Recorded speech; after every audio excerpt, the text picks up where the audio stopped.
नमस्कार, जय हिंद प्यारे बच्चों, क्या हाल चाल, कैसे आप सभी। I hope you are well and good. स्वागत है आप सबका साइंस एकेडमी ब्यावर के यूट्यूब चैनल पर। मैं हूं आपका अपना पवन सर और चैप्टर 1 का रिवीजन हम कंप्लीट कर चुके हैं। आई बटन में आपको लिंक दे दूंगा, आप वो देख लेना। अब चैप्टर 2 का रिवीजन स्टार्ट कर रहे हैं आज। और आज हम पहला टॉपिक लेते हैं। चैप्टर का नाम तो आपने देख लिया। पहला टॉपिक लेते हैं भाई, पोटेंशियल यानी विभव।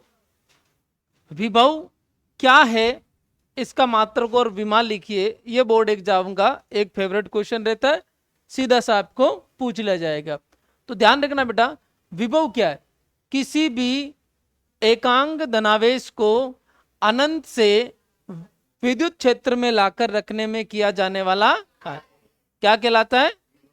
विभव कहलाता है। यानी कहने का मतलब, यदि मैं कहना चाहूं तो विभव को V से रिप्रेजेंट करेंगे, ये क्या हो जाएगा? W बटा Q0, जिसको मैं Q0 को एकांक आवेश कहूंगा। क्या कहूंगा? एकांक आवेश।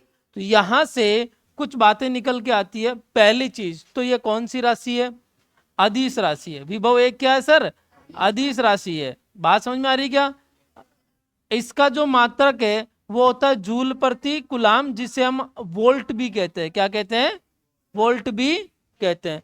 अरे शानो, बोर्ड एग्जाम में सवाल आया था कि जूल प्रति कूलाम किस भौतिक राशि का मात्रक है? ये सदिश है या अदिश है? तो किसका मात्रक हो गया? विभवांतर या फिर विभव। राइट, आगे विभवांतर पढ़ेंगे तो दो बिंदुओं के बीच विभव का अंतर जो होगा वो क्या हो जाएगा? विभवांतर हो जाएगा। राइट, आर्यशानो, किसी कोई दिक्कत नहीं है। यदि इसकी कोई आपसे विमा पूछ ले, विमा क्या लिखोगे बताओगे?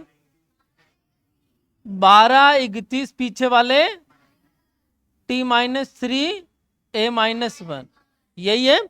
कोई दिक्कत नहीं है, पक्का क्लियर है यहां तक? हाँ, ध्यान रखना, विभव का मान धनात्मक, ऋणात्मक एवं शून्य हो सकता है। अरे बात समझ में आई क्या? विभव का मान धनात्मक, ऋणात्मक एवं शून्य हो सकता है। यहां तक किसी को कोई आपत्ति नहीं होनी चाहिए। मैं किसी एक एकल आवेश Q के कारण R दूरी पर पहले विभव का सीधा व्यंजक लिख के बताता हूं, तो वो होता है KQ बाई R। क्या होता है? KQ by R। यहां से आप देख रहे हैं कि सर विभव का मान जो है वो आवेश धनात्मक होने पर धनात्मक होगा, ऋणात्मक होने पर ऋणात्मक होगा और शून्य होने पर शून्य होगा। एक ऐसी स्थिति बताओ जहां पर विभव शून्य है लेकिन आवेश जो है इंडिविजुअल देखा जाए तो शून्य नहीं है। हाँ, एक साथ देखा जाए तो शून्य है। तो यदि द्विध्रुव की बात की जाए तो द्विध्रुव के निरक्ष पर विभव का मान क्या होता है? शून्य होता है। ऐसा नो? अरे हाँ या ना, ये बात आपके दिमाग में होनी चाहिए। एक चीज यहां से और क्लियर हो रही है कि Q का मान जितना ज्यादा होगा विभव का मान उतना ही ज्यादा होगा, और Q का मान जितना कम होगा विभव का मान उतना ही, R का मान जितना ज्यादा होगा विभव का मान उतना ही, और R का मान जितना कम होगा विभव का मान उतना ही। यदि मैं बात करना चाहूं, यहां से ग्राफ बनाना चाहूं V और R के बीच में, तो ये ग्राफ कैसा बनता बेटा मेरे? जैसे जैसे आवेश से दूर जाता जाऊंगा उसका विभव का मान क्या होता जाएगा? कम होता जाएगा। और यदि यही ग्राफ में V का 1/R के साथ बना लूं तो स्ट्रेट लाइन आएगा। सर क्या आएगा? Straight line. आर्यशानो, यदि मैं V का ग्राफ Q के साथ बनाऊं, किसके साथ बनाऊं? V का साथ ग्राफ बनाऊं Q के साथ, तो ये क्या आएगा? स्ट्रेट लाइन आएगा। आगे चलकर जब हम धारिता परिभाषित करेंगे तो हम इस QV ग्राफ की ढाल को धारिता से एसोसिएट करेंगे और हम कहेंगे कि Q इक्वल टू CV होता है, तो C हो जाएगा Q बाई V। आर्यशानो, उसमें इतना सा करते हैं कि Q इधर रखते हैं और V इधर रखते हैं। वो कई बार वाइस वर्सा भी कर दो तो कोई फर्क नहीं पड़ता है। एक जगह ढाल धारिता बताएगी, एक जगह ढाल का व्युत्क्रम धारिता बताएगा। बात समझ में आएगा? यस या नो? यहां तक कोई दिक्कत नहीं है? पहला सवाल क्लियर है? विभव की परिभाषा, मात्रक और विमा, घुमा के जो सवाल पूछा जा सकता है वो सारी चीजें लिखी हुई है यहाँ पर। यस या नो? आगे बढ़े, चलिए आगे बढ़ते हैं। अब हम बात करते हैं सर एकल आवेश के कारण, एकल आवेश के कारण विभव। ये भी आपको कई बार पूछ लेता कि विभव को परिभाषित करते हुए एकल आवेश के कारण विभव का व्यंजक स्थापित कीजिए, या फिर सिद्ध कीजिए कि किसी एकल आवेश Q के कारण R दूरी पर विभव का मान V equal to KQ by R होगा, जहां संकेतों के अपने प्रचलित अर्थ है, ये लिख दिया जाता है। बात समझ में आएगा? कोई दिक्कत नहीं है, पक्का। यानी इस डेरिवेशन को यदि आपको करना पड़े, भाई ध्यान रखना, इस डेरिवेशन को आपको करना पड़े तो आप कैसे करेंगे बताओ? एक मिनट, मुझे ऐसा लग रहा है कि थोड़ा सा कम दिख रहा है, अब कर लेते हैं। ठीक है, अब बढ़िया दिख रहा है। ठीक, हाँ, क्या करेंगे भाई? मुझे ये तो पता ही है कि ये क्यू आवेश है सर, और इससे आर दूरी पर यहां पर यदि मैं विद्युत क्षेत्र की बात करूं तो क्या है? के क्यू बाई आर स्क्वायर। अरे विद्युत क्षेत्र तो के क्यू बाई आर स्क्वायर है ना, है? अब मान लेते हैं इस आवेश को यहां पर कहां से लाके रखा गया? अनंत से लाकर रखा गया। तो विभव का एक सीधा रिश्ता याद रखना, इन्फिनिटी से आर ई डी आर, कार्यक्रम समाप्त, और कुछ करने की जरूरत ही नहीं। अब ई का यहां क्या रख देंगे? मान रख देंगे, तो वी क्या आ जाएगा बेटा मेरे? माइनस के क्यू, है ना, divide by are square D R, और ये हो जाएगा इन्फिनिटी से आर। ठीक है, अब देखो ध्यान दो, मैं यहां से के क्यू को क्या ले लूंगा? बाहर ले लूंगा। इन्फिनिटी से आर, आर की पावर -2 डी आर लिख दूं क्या? एक्स की घात एन का समाकलन क्या होता है, उससे ये समाकलन हो जाएगा, तो v क्या आ जाएगा बेटा? के क्यू, और हाँ माइनस बार चल ही रहा है, इसका ध्यान रखना है, माइनस के क्यू, और ये हो जाएगा -1/r इन्फिनिटी से r। जब मैं इसको सोल्व करूंगा तो v आ जाएगा के क्यू 1/r -1 इन्फिनिटी, क्योंकि बेटा ये वाला माइनस बाहर लिया तो बाहर वाले माइनस को क्या कर देगा? प्लस कर देगा। तो ये 1/इन्फिनिटी क्या आ गया? 0। तो यहां से v क्या आ गया? के क्यू बाई आर आ गया। अरे हाँ या ना? किसी कोई दिक्कत है क्या? यदि मैं k का मान लिखना चाहूं यहां पर निर्वात में, तो क्या हो जाएगा? 4 पाई एप्सिलॉन, तो v निर्वात में क्या हो जाएगा? q divide by 4 pi epsilon 0 r। यानी विभव का मान दूरी, आवेश, इन पर तो निर्भर कर रहा है, साथ के साथ माध्यम पर भी निर्भर कर रहा है। ये निर्वात लिया, यदि यहाँ पर कोई माध्यम लेता तो एप्सिलॉन 0 की जगह क्या आता? एप्सिलॉन आता सर। एप्सिलॉन 0 की जगह क्या आता? एप्सिलॉन आता। बात समझ में आई क्या? आर्यशियानो, अब यदि मैं कहना चाहूं कि ये तो एकल आवेश के कारण विद्युत क्षेत्र का आपने व्यंजक बना दिया, यदि आवेशों का कोई निकाय है तो आवेशों का निकाय के कारण किसी एक बिंदु पर विभव निकालना है, तो सभी आवेशों के कारण व्यक्तिगत विभव को अदिश रूप में जोड़ देंगे, क्योंकि ये कैसी राशि है? अदिश राशि है।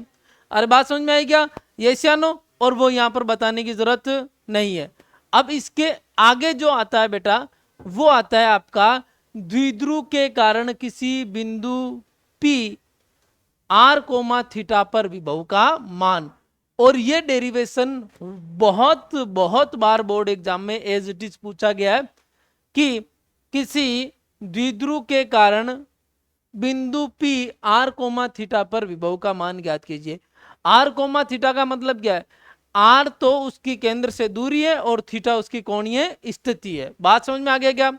आर्यशानो, तो यहां से द्विध्रुव के कारण क्या कर रहे हैं बेटा हम? द्विध्रुव के कारण बिंदु P R, थीटा पर विभव। आर्यशानो, इसका हमें क्या करना है सर? मान ज्ञात करना है, यानी एक तरह से एक्सप्रेशन पता करना है, जो v = KP cos थीटा बटा आर स्क्वायर आएगा। कब? जब r का मान a से बहुत ज्यादा हो। और r क्या होता है आपको पता है, a क्या होता है वो भी आपको पता है। इधर देखो बेटा, मैं कह रहा हूं कि ये आपका -q चार्ज और ये है आपका +q चार्ज, ये इसका सेंटर, और मैं कहता हूं इस सेंटर से ये दूरी जो है a है, और ये दूरी भी क्या है? a। सेंटर से ये कोई पॉइंट है बेटा P, जो R दूरी पर है और थीटा कोणीय स्थिति पर है। तो सर मैं ये करूंगा यहां पर कि इस पॉइंट पर इसके कारण कितना विभव है वो पता कर लूंगा, इसलिए मैं इसको लिखूंगा R1, और इसके कारण जो दूरी है उसको क्या लिखूंगा, R2। यहां तक किसी कोई दिक्कत नहीं है? तो ध्यान रखना बेटा, इस डायग्राम में थोड़ा मॉडिफिकेशन और करेंगे, इसलिए मैं जगह छोड़ रहा हूं। अब मैं लिख रहा हूं प्लस क्यू के कारण विभव। प्लस क्यू के कारण विभव क्या हो जाएगा बेटा, V, और यहां पर छोटा सा प्लस लिख देता हूं, क्या हो जाएगा, के क्यू डिवाइड बाई R1, समीकरण नंबर 1। माइनस क्यू के कारण विभव, किसके कारण, माइनस क्यू के कारण विभव। माइनस क्यू के कारण बोलो विभव क्या होगा, V, और इसके साथ छोटा सा माइनस लगा देता हूं ताकि पता चले कि ये किसके लिए हो रहा है, माइनस के लिए हो रहा है। ये हो जाएगा माइनस के क्यू डिवाइड बाई R2। अरे हाँ या ना, किसी कोई दिक्कत नहीं है, पक्का। अब ध्यान देना बेटा, मैं P बिंदु पर या पी आर कोमा थीटा बिंदु पर विभव निकालना चाह रहा हूं, जो क्या आ जाएगा, V plus plus V minus, दोनों कारण जो विभव होगा उनको जोड़ दूंगा। तो V P R comma theta क्या आया सर, ये आ जाएगा के Q divide by 1/R1 minus 1, मैंने सीधा मान रख के कॉमन ले लिया। अरे हाँ या ना, इतना तो कर ही सकता हूं। अब देखना बेटा, यहाँ V P R comma theta ये क्या आया, ये आया सर के क्यू, और यहाँ आया R2 minus R1 divide by R1 R2, यही है। अरे हाँ या ना, यहां तक किसी को दिक्कत नहीं है। अब मेरा काम आगे बनता है इस डायग्राम को मॉडिफाई करने का, क्योंकि अब मैं R1 और R2 का क्या करूंगा बेटा, यहां पर मान निकालूंगा। अरे हाँ या ना बोल, क्या करूंगा, R1 और R2 का मान निकालूंगा। कैसे निकालूंगा, तो मैं कहता हूं कि आप इसको थोड़ा आगे बढ़ाओ और यहां से एक अभिलंब डाल दो। तो ये कोण थीटा है, तो ये कोण भी क्या होगा, और ये ए है, तो यहां से यहां तक की दूरी ये कितनी होगी, ए कोस थीटा। तो चित्र से R2 जो आपको मिलेगा वो मिलेगा R प्लस ए कोस।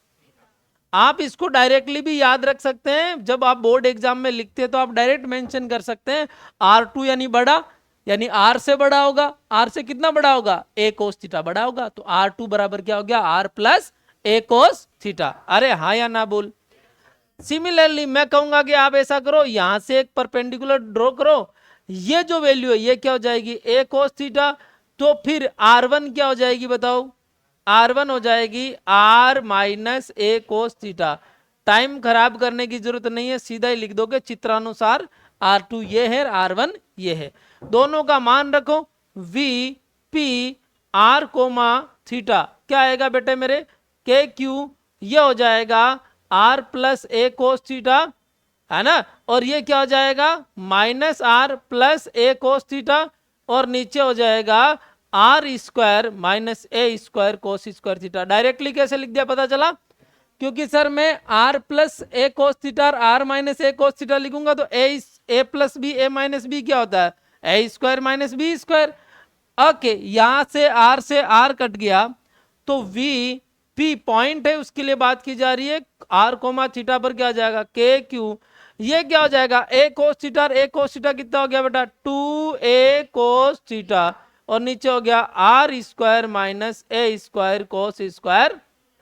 अरे हाँ या ना बेटा, Q गुणा 2a तो डाइपोल मोमेंट है, तो V P R comma theta बराबर क्या आ जाएगा, K P cos theta divide by R square minus A square cos square theta.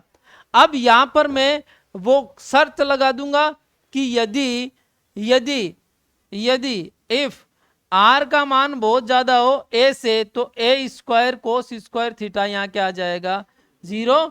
उस सिचुएशन में आप देखें तो बेटा आपको V का जो एक्सप्रेशन मिलने वाला है, मैं इसको थोड़ा छोटा कर देता हूं, V का जो एक्सप्रेशन मिलने वाला है वो क्या मिलेगा बताओ sir, V P R comma theta क्या मिलेगा बताओ sir, V P R comma theta मिलेगा sir, K P cos theta divide by R square, K P cos theta divide by. अरे हाँ या ना बोल, डेरिवेशन इजी है कि नहीं है, स्टेप्स दिमाग में क्लियर होने चाहिए कि नहीं होने चाहिए, होने चाहिए। डायग्राम क्लियर है, क्या करना ये क्लियर है, उसके बाद में बेटा आपको सोचने का टाइम नहीं लगना चाहिए कि मैं अब क्या करूं। है ना, इतनी बार इस डेरिवेशन को लिख देना है। बात समझ में आ गई क्या? अब देखो यहां से ये तो एक बड़ा सवाल बनेगा ही बनेगा। अब V P r comma theta का एक एक्सप्रेशन मिला आपको, k P cos theta divide by are square. अब देखना बेटा, एक जगह सवाल पूछा गया था बोर्ड 2021 में, है ना, जो 21-22 वाला था, जिसमें अंजलि ने गड़बड़ की थी, है ना, है क्या था वहां पूछा था, अक्षीय स्थिति पर द्विध्रुव के कारण विभव, अक्षीय विभव। तो अक्षीय विभव की जब बात की जाए तो थीटा बराबर 0 डिग्री या फिर क्या लिखेंगे, दोनों लिखेंगे, यस या नो। तो इस सिचुएशन में v जो होगा अक्षीय जिसे हम कहेंगे द्विध्रुव के कारण, वो क्या होगा बेटा, plus minus KP by r square. Plus minus क्या होगा, केपी बाई, उसने सिर्फ थीटा बराबर 0 लिखकर केपी बाई आर स्क्वायर लिख दिया था, नंबर पूरे नहीं मिले, फिर आधे मिले। एक नंबर का था तो आधा ही मिलेगा क्योंकि इसने आधा ही लिखा है। बात समझ में आएगा? हाँ, अब ध्यान रखना बेटा, यहां से बनता है निरक्षीय विभव। क्या बनता है, निरक्षीय विभव, यानी निरक्षीय स्थिति में विभव। निरक्षीय स्थिति में थीटा क्या हो जाएगा बताओ, 90 डिग्री हो जाएगा। अरे ये नो 0 नहीं होगा दीदी, 90 डिग्री होगा। तो v निरक्षीय सीधा ही मैं लिख दूं तो क्या हो जाएगा बताओ सर, v निरक्षीय हो जाएगा 0, यानी निरक्ष पर विभव का मान क्या होता है, 0 होता है। यानी कहने का मतलब सवाल एक ये भी बनता है कि किसी 10 कूलाम आवेश को द्विध्रुव के निरक्ष पर एक बिंदु से दूसरे बिंदु तक ले जाने में कितना कार्य करना पड़ेगा, 0 कार्य करना पड़ेगा, 0, कोई कार्य नहीं करना पड़ेगा। क्यों? क्योंकि कार्य होता है बेटा आवेश गुणा विभवांतर। जब विभव 0 है तो विभव का अंतर भी क्या होगा, 0 होगा। यहां से एक बात और निकल के आती है कि जो द्विध्रुव का निरक्षीय समतल होता है वो समविभव पृष्ठ की तरह व्यवहार करता है, क्योंकि उसके पृष्ठ के प्रत्येक बिंदु पर विभव का मान समान होता है और वो कितना होता है, 0 होता है। बात समझ में आएगा? इस तरह के सवालों के जवाब आप दे दोगे, आर्यशानो, कोई दिक्कत नहीं है, पक्का आगे बढ़े क्या है? अब बात आती है बेटा, आगे बढ़ते हैं किसकी, विभवांतर की। फिर समविभव पृष्ठ की बात करेंगे। किसकी बात करें, विभवांतर की। विभवांतर क्या हो जाएगा सर, विद्युत क्षेत्र में किन्हीं दो बिंदुओं के बीच विभव का अंतर क्या है, विभव भी एक प्रकार का क्या है, विभवांतर ही है, क्योंकि उसमें दूसरा बिंदु कहाँ है, अनंत पर है। और बात समझ में आएगा, दो बिंदुओं के बीच का विभव का अंतर क्या कहलाता है, विभवांतर। तो विभवांतर को डेल्टा वी से रिप्रेजेंट कर देते हैं हम, V B minus V A कह देते हैं। और इसका एक सूत्र और बन जाता है W बाई क्यू। तो यहां से W जो हो जाता है वो हो जाता है Q0 गुणा डेल्टा V। ये भी आपको ध्यान रखना है, ये बहुत काम आता है। इससे न्यूमेरिकल पूछ ले जाता है कि कार्य की गणना कीजिए, विभवांतर की गणना कीजिए, कोई दो मान देके तीसरा पूछ लेगा, आर्यशनो। और यहां से और मॉडिफाई करके वो ये भी लिख सकता है कि W is equal to Q times V B minus V A. तो इसमें से किसी तीन का मान देके चौथा पूछ लिया जाएगा। बोर्ड एग्जाम में छोटा सा एक न्यूमेरिकल आपको देखने को मिल सकता है। बाकी विभव आदि से तो विभवांतर भी क्या होगा, विभव धनात्मक ऋणात्मक शून्य हो सकता है, तो विभवांतर भी धनात्मक ऋणात्मक शून्य हो सकता है। आर्यशनो, विभव का मात्रक और विभवांतर का मात्रक क्या होगा, सेम होगा। विभव और विभवांतर की विमा क्या होगी, सेम होगी। यहां तक किसी को कोई दिक्कत हो तो बताओ, नहीं है, पक्का आगे बढ़े, आ जाओ। अब आता है बेटा आपका समविभव पृष्ठ। क्या आता है, समविभव पृष्ठ, नाम से स्पष्ट है ना, इक्वी पोटेंशियल सरफेस। समविभव पृष्ठ क्या है, ऐसा पृष्ठ जिसके प्रत्येक बिंदु पर विभव का मान क्या हो, क्या कहलाता है, समविभव पृष्ठ कहलाता है। क्या कहलाता है, समविभव पृष्ठ कहलाता है। परिभाषा में किसी कोई दिक्कत नहीं है, यस या नो। अब आते हैं समविभव पृष्ठ के सर गुणधर्म। क्या आते हैं, प्रॉपर्टीज, गुणधर्म। पहला गुणधर्म तो नाम से स्पष्ट है, प्रत्येक बिंदु पर विभव का मान क्या है, समान। यानी प्रत्येक बिंदु पर विभव क्या हो जाएगा, विभव हो जाएगा सर समान। दूसरा क्या हो जाएगा, विभुवांतर, वो क्या हो जाएगा? अरे विभुवांतर क्या हो जाएगा? विभुवांतर हो जाएगा सर शून्य। तीसरा, घुमाने में कार्य क्या हो जाएगा? विभुवांतर शून्य तो कार्य भी क्या हो जाएगा? शून्य। आप इस तरीके से याद रखो। अब इसको मैं यदि मैं डेवलप करना चाहूं तो इस तरीके से डेवलप कर सकता हूं। कैसे? मैंने की पॉइंट पता कर लिए, अब मैं पूरा डेवलप करके लिखना है, मतलब पूरी लाइन लिखनी है, तो मैं लिखूंगा समविभव पृष्ठ के प्रत्येक बिंदु पर विभव का मान समान होता है। फिर क्या कहूंगा? समविभव पृष्ठ के किन्हीं दो बिंदुओं के बीच विभवांतर का मान शून्य होता है। फिर क्या कहूंगा? समविभव पृष्ठ के किन्हीं दो बिंदुओं के बीच किसी आवेश को घुमाने में किया गया कार्य शून्य होता है। आर्यशानो, अब चौथा पॉइंट क्या है बेटा? समविभव पृष्ठ कभी भी नहीं काटते। समविभव पृष्ठ एक दूसरे को कभी भी नहीं काटते। तो मैं लिख दूंगा दो समविभव पृष्ठ कभी भी एक दूसरे को नहीं काटते हैं। क्यों नहीं काटते? क्योंकि कटान बिंदु पर विभव के दो मान प्राप्त होंगे जो संभव नहीं है। बात समझ में आई क्या? तीसरा, चौथा और पांचवा पॉइंट, पांच से ज्यादा तो वैसे याद रखने की जरूरत भी नहीं है। पांचवा पॉइंट जो है वो ये है कि इलेक्ट्रिक फील्ड लाइंस जो है, विद्युत क्षेत्र रेखा है, वो समविभव के साथ कितना कोण बनाती है? 90 डिग्री कोण बनाती। क्या बनाती सर? 90 डिग्री। तो मैं कहूंगा कि विद्युत क्षेत्र रेखा है या विद्युत क्षेत्र सदैव समविभव पृष्ठ के लंबवत होता है। बात समझ में आई क्या? आर्यशानो, किसी कोई दिक्कत नहीं है? पक्का? इसके अलावा भी कोई और है क्या? क्या है बताओ? हाँ, कोई भी आवेशित चालक है तो उसका पृष्ठ हमेशा क्या होगा? समविभव पृष्ठ होगा। क्या होगा? समविभव पृष्ठ होगा। किसी कोई दिक्कत नहीं है? पक्का? अब बेटा ध्यान रखना, समविभव पृष्ठ के प्रकार पूछ लेता है ना आर्यशानो। तो पहला तो बेटा आपको सीधा ये पूछता है Q ग्रेटर देन 0 या Q लेस देन 0 के लिए समविभव पृष्ठ खींचिए, या फिर बिंदु आवेश के लिए समविभव पृष्ठ खींचिए। तो बिंदु आवेश के लिए समविभव पृष्ठ कैसे होते हैं बेटा? सकेंद्रीय गोलाकार। कौन से गोलाकार? सकेंद्रीय गोलाकार, कॉन्सेंट्रिक स्फेयर्स। मतलब इन सभी गोलीय पृष्ठों का क्या समान होगा? केंद्र। मान लो यहाँ Q आवेश है विच इज पॉजिटिव, तो सर इससे इलेक्ट्रिक फील्ड लाइंस कहां जाएगी? ये तो रेडियली आउटवर्ड जाएगी। अरे हाँ या ना? बात समझ में आ रही है ना? रेडियली क्या जाएगी? आउटवर्ड जाएगी। तो सर एक ये गोला हो गया, एक ये गोला हो गया, एक ये गोला हो गया, ऐसे ही ये समविभव पृष्ठ बनेंगे। तो सकेंद्रीय क्या होंगे? गोलाकार। डेफिनेटली अंदर वाले का V1 विभव है, बाहर वाले का V2 और सबसे बाहर वाले का V3 है। तो V1 greater than V2 greater than क्या होगा? V3। यानी जैसे जैसे आवेश से दूर जाता जाऊंगा विभव का मान क्या होता जाएगा? तो मैं यहां से ये भी कह सकता हूं विद्युत क्षेत्र की दिशा में आगे बढ़ने पर विभव के मान में क्या होती है? कमी होती है। अरे बात समझ में आई क्या आर्यशानो? और ये बात पॉजिटिव चार्ज के लिए क्या हो रही है?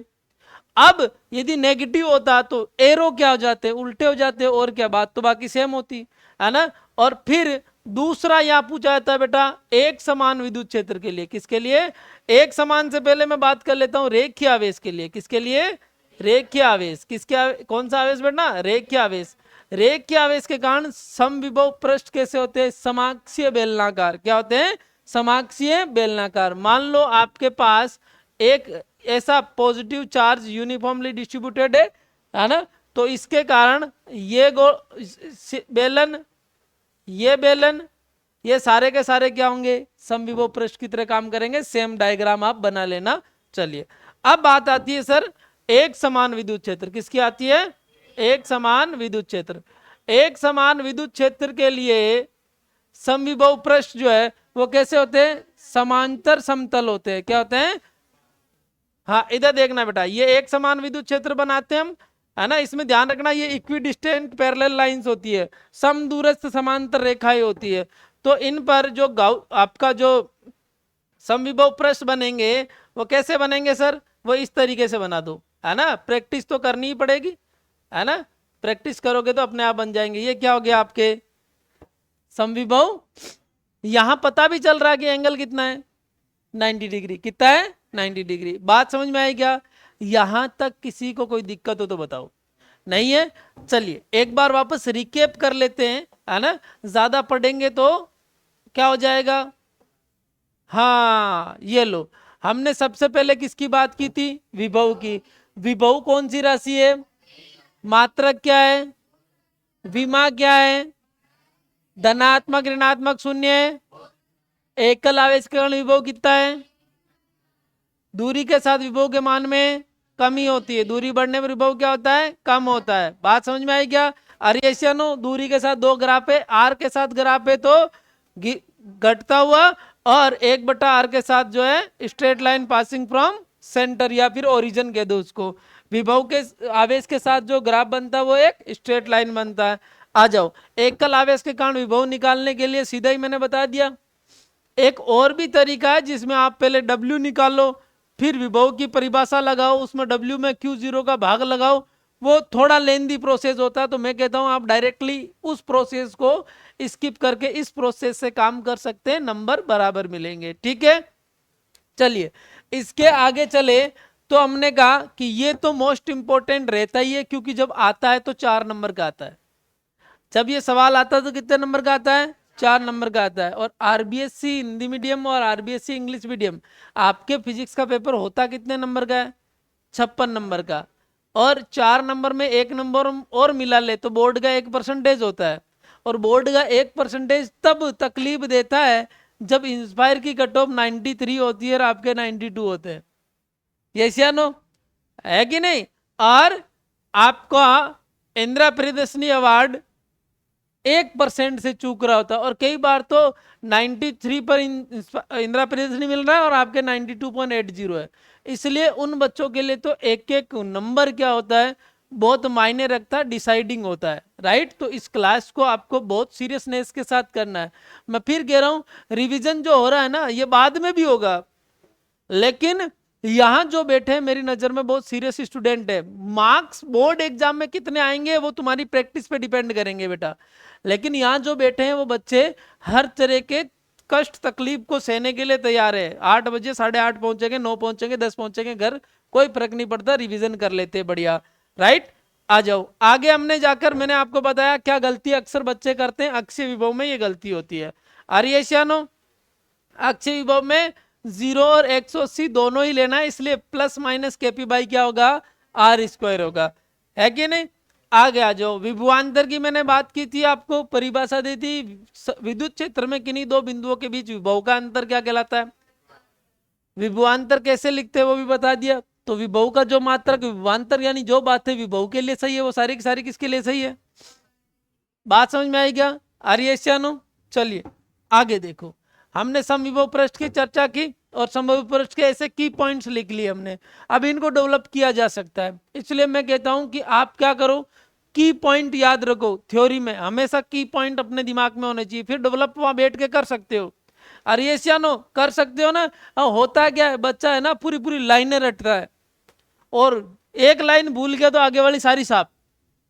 आर्यशानो तो आपके दिमाग में की पॉइंट्स होने बहुत जरूरी है, ठीक है। चलिए फिर उसके बाद में आता है ये आपका, ये भी बोर्ड एग्जाम में 1-2 बार पूछे हुए PYQ से प्रीवियस ईयर क्वेश्चन ही है। आ गई बात समझ में। यहां दिए हुए कुछ छोटे छोटे क्वेश्चंस और विभव और विभवांतर में अंतर वाले जो क्वेश्चन मैंने उस समय आपको दिए थे वो भी आप कर लेना। आर्यशानो कर लोगे, कोई दिक्कत नहीं है, पक्का।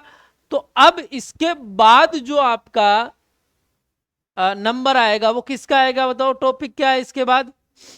इसके बाद नंबर आएगा आपका एक तो संबंध, विद्युत क्षेत्र और विभव में संबंध, यानी ये जो अभी संबंध काम में लिया ना मैंने डायरेक्टली, ये डेराइव करवाऊंगा कल। कहां गया ये वाला, ये डायरेक्ट जो आया ना इस रिलेशन को कल हम डेराइव करवाएंगे, ठीक है। बात समझ में आई। और साथ के साथ इसके बाद में आपका आएगा स्थितिज ऊर्जा, है ना, विद्युत क्षेत्र की उपस्थिति में और अनुपस्थिति में। फिर आएगा आपका द्विध्रुव की स्थितिज ऊर्जा, जो वैसे मैंने पहले करवा भी दी है। अरे ये शानो, यहाँ 2 स्थिति बनती है कि बाह्य विद्युत क्षेत्र की उपस्थिति में और अनुपस्थिति में, उसकी हम चर्चा कर लेंगे। उसके बाद क्या टॉपिक आएगा बताओ, है चालक स्थिर विद्युतिकी के 5 नियम है। आर यस या नो? कोई दिक्कत नहीं है। और फिर उसके बाद आती है आपकी परावैद्युत और धारिता, और फिर धारिता में समांतर प्लेट संधारित्र आता है, और उनका श्रेणी और समांतर संयोजन आता है, और संचित ऊर्जा स्थितिज ऊर्जा आती है। चैप्टर खत्म। बात समझ में आएगा? अभी भी आप देखो, मुझे पढ़ाते हुए कितना टाइम हुआ है, 1 मिनट के लिए मैं देख लेता हूं। 40 मिनट हुए? नहीं हुए बेटा, 30 मिनट हुए। हाँ, क्लास ही 10 मिनट लेट स्टार्ट हुई, 30 मिनट में। और आप सोचो, अभी 30 मिनट और पढ़ा दूं तो एक पार्ट पूरा हो जाएगा, नहीं होए, है ना? आर्य नो पढ़ा दूं क्या? पक्का? क्लियर है? आगे बढ़े हैं? आ जाओ बेटा, आ जाओ, पढ़ा देते हैं। क्या है इधर देखो, टॉपिक क्या है बताओ? अरे जल्दी बताओ, टॉपिक क्या है? हाँ बेटा, ई वे वी में संबंध, है ना? ई वे वी में संबंध। कुछ नहीं करना बेटा, आपको 2 अलग अलग तरीके से कार्य ज्ञात करना है। एक तो कार्य की परिभाषा से कार्य ज्ञात करना है, और एक विभवांतर की परिभाषा से कार्य ज्ञात करना है, और दोनों को बराबर रख देना, आपका ये रिलेशन आ जाएगा। इधर देखो, इसके हेतु या इसके लिए मैं क्या कर लेता हूं, 2 समविभव पृष्ठ ले लेता हूं, एक ये और एक ये। बात समझ में आएगा? एक ये ए समविभव पृष्ठ है, ये एक बी समविभव पृष्ठ है, ठीक है बेटा? और इस पृष्ठ से इस पृष्ठ के बीच की जो दूरी है, उसको मैं सीधा ही क्या लिख देता हूं, आर लिख देता हूं। वैसे हो सकता है तुम्हें एल लिखवाई गई हो, एल लिखवाई है, चलो एल लिख लेते हैं, अपन क्या डरते हैं क्या किसी से? डेल्टा एल लिखवाई, ये लो, ये डी एल लिख देते हैं। अरे नो, कोई दिक्कत नहीं है। अब यहां पर विभव का मान क्या लिखवाया था? v, अरे यही तो लिखवाया था। और यहां पर v माइनस क्या लिखवाया था? dv या डेल्टा v, दोनों लिखो, कोई फर्क नहीं पड़ता। बात समझ में आई? आप डेल्टा v लिख रहे हो तो भी चलेगा, dv लिख रहे हो तो भी चलेगा। अब विद्युत क्षेत्र जो है इधर क्या होगा भाई? समविपृष्ठ के क्या होगा? लंबवत होगा। अब ध्यान रखना बेटा, मैं कार्य ज्ञात कर रहा हूं। क्या कर रहा हूं? कार्य। यहां से किसी एक धनात्मक आवेश Q0 को यहां तक ले जाने में कार्य ज्ञात कर रहा हूं, राइट? तो कार्य की परिभाषा से, कार्य की परिभाषा से W क्या हो जाएगा बेटा? F dl। अरे क्या हो जाएगा? F dl हो जाएगा सर, कोई दिक्कत नहीं है, पक्का? तो यहां से F क्या हो जाएगा? Q0 इंटू क्या हो जाएगा? W बराबर क्या हो जाएगा? Q0 into E into dl। समीकरण नंबर 1 हो गया ना? क्योंकि F बराबर क्या हो जाएगा? विभवांतर की परिभाषा से। किसकी परिभाषा से? विभवांतर की परिभाषा से। इससे कार्य क्या हो जाएगा? Q0 गुणा डेल्टा V। अरे क्या हो जाएगा? Delta V। डेल्टा V यानी विभव में परिवर्तन। VB माइनस क्या लिखूंगा? VA। ये क्या है? VB तो है, और ये क्या है? VA है। तो बताओ W क्या हो जाएगा? Q0 गुणा, बताओ, V माइनस DV माइनस क्या हो जाएगा? V। ये से ये कट गया, तो W क्या आया? बताओ W क्या आया? Minus Q0 DV। अरे हाँ या ना? आया।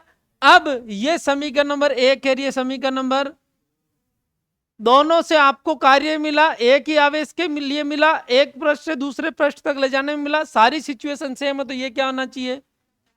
तो समीकरण 1 बराबर क्या कर दूंगा? अरे समीकरण 1 बराबर क्या कर दूंगा? तो आप खुद बताओ कि सर Q0 E dl बराबर क्या हो जाएगा? Minus Q0 dV। Q0 से Q0 चला गया, तो E बराबर क्या हुआ? माइनस dV बटा dl। आर्य नो? इसी को मैं E is equal to minus dV बटा dr r कैप भी लिख सकता हूं। आर्य नो? और इसी को इधर देखना, मैंने क्या लिखा? E बराबर माइनस dV बटा dr लिख दूं, तो क्या dV बराबर minus of E D R आ जाएगा क्या? और यहां V ज्ञात करने के लिए इसका समाकलन कर देंगे, इन्फिनिटी से R ई डी आर। इसी को क्या मैंने यूज किया था क्या विभव ज्ञात करने के लिए? अरे हाँ या ना? तो ये रिश्ता यहां पर आपके सामने मैंने डेवलप कर दिया, कुछ भी नहीं है। सीधा सीधा आपको क्या करना है, डायग्राम बनाना है, कार्य की परिभाषा से कार्य ज्ञात करना है, विभव की परिभाषा से कार्य ज्ञात करना है।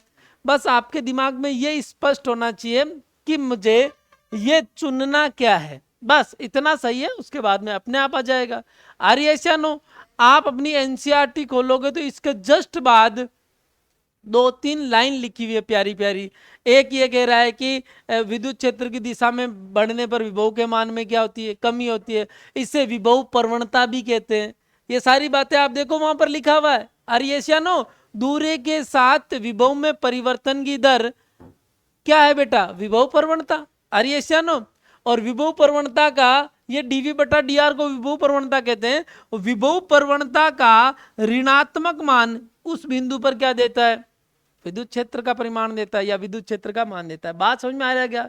ये माइनस चिन्ह क्या रिप्रेजेंट कर रहा है, माइनस चिन्ह ये रिप्रेजेंट कर रहा है कि विद्युत क्षेत्र की दिशा में बढ़ने पर विभव के मान में क्या होती है, कमी होती है। क्या होती है?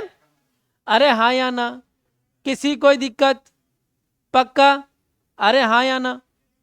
अब स्थितिज ऊर्जा और बाकी आगे का कार्यक्रम कल करेंगे, नहीं तो फिर क्या हो जाएगा, खींचड़ा हो जाएगा। इतना ही बहुत है। आप डेट लगाते हो तो डेट लगा के देखना, ढूंढ के देखना यदि कि यहां तक पहुंचने में मैंने स्टार्टिंग ऑफलाइन क्लास में कितना समय लिया था। जो चीज 3 दिन 4 दिन में होती है वो बेटा 30 मिनट में हो जाती है। रीजन बीइंग क्या है, अब मुझे लिखवाना नहीं पड़ रहा, लिखने में समय जा रहा है, वो बच गया। होता क्या, ये पूरा लिखवाया फिर बच्चा वापस अपने हाथ से उतारता है तो टाइम लगता है। तो रिवीजन में टाइम नहीं लगने का एक मुख्य कारण यह है कि जितने में बच्चा इसको उतारता है उतने में मैं 5 बार और एक्सप्लेन कर दूंगा इसको। समझ रहे हो ना? है कितने दिन लगे थे, डेट वेट लगाते हो क्या? हाँ, तो 5 दिन तो लगभग 4 दिन 5 दिन लग ही जाते हैं। आर्यशा नो, ज्यादा ही लग जाते हैं। तो रिवीजन हमेशा लाइटनिंग फास्ट स्पीड से होता है बेटा। और एक चीज और, रिवीजन में तुम्हें लगेगा भी नहीं कि हम स्पीड से चल रहे हैं, तुम्हें हर क्लास में ये लगेगा थोड़ी और स्पीड होती तो चलता, थोड़ी और स्पीड होती तो चलता। बात समझ में आएगा?